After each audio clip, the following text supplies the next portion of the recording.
आमदार संजय गायकवाड आणि भोंदू धीरेंद्र शास्त्री यांच्यावर कारवाई करा, ब्लॅक पॅन्थर पक्षाची मागणी। सरकारच्या ठोस आणि नाकर्तेपणामुळे महाराष्ट्रात भोंदूगिरी आणि झुंडशाही अस्तित्वात येत आहे। त्यामुळेच बुलढाण्याचे आमदार संजय गायकवाड आणि बागेश्वरीचे धीरेंद्र शास्त्रीसारख्या व्यक्ती चुकीची व आक्षेपार्ह विधाने करून छत्रपती शिवाजी महाराजांसारख्या महापुरुषांचा आणि समाज प्रबोधन करणाऱ्या विचारवंतांचा अपमान करत आहेत। हे पुरोगामी व सुसंस्कृत महाराष्ट्राला न शोभणारे आहे।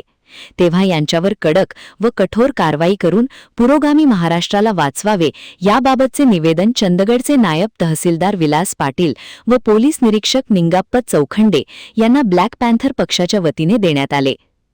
निवेदनात म्हटले आहे की ज्येष्ठ विचारवंत कॉम्रेड गोविंद पानसरे यांनी शिवाजी कोण होता हे पुस्तक लिहून छत्रपती शिवाजी महाराजांचा खरा इतिहास जनसामान्यांपर्यंत पोहोचवला।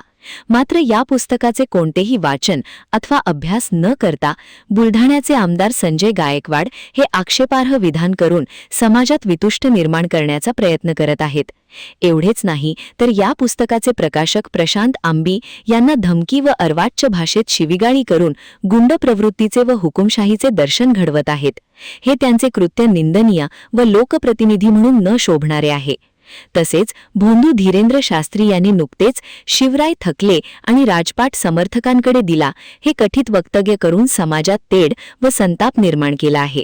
या सर्वाचा ब्लॅक पॅन्थर पक्ष व आरपीआय आठवले गट चंदगड तालुका यांच्या वतीने जाहीर निषेध करत आहोत।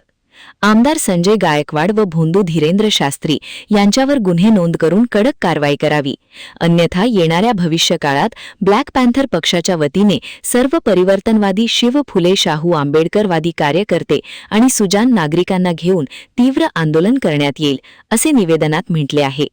निवेदनावर ब्लॅक पॅन्थर पक्षाचे चंदगड तालुका अध्यक्ष दीपक कांबळे, उपाध्यक्ष पंडित कांबळे, तालुका निरीक्षक विष्णू कांबळे, युवा अध्यक्ष मनोज कांबळे, युवा उपाध्यक्ष प्रकाश कांबळे, सचिव सुधाकर कांबळे, आरपीआय पक्षाचे गणपत कांबळे, वैजनाथ कांबळे, रमेश कांबळे, विक्रम कांबळे, सागर कांबळे, परशुराम कांबळे, महादेव कांबळे यांच्यासह कार्यकर्त्यांच्या सह्या आहेत। महान कार्य न्यूजसाठी प्रकाश ऐनापुरे, चंदगड।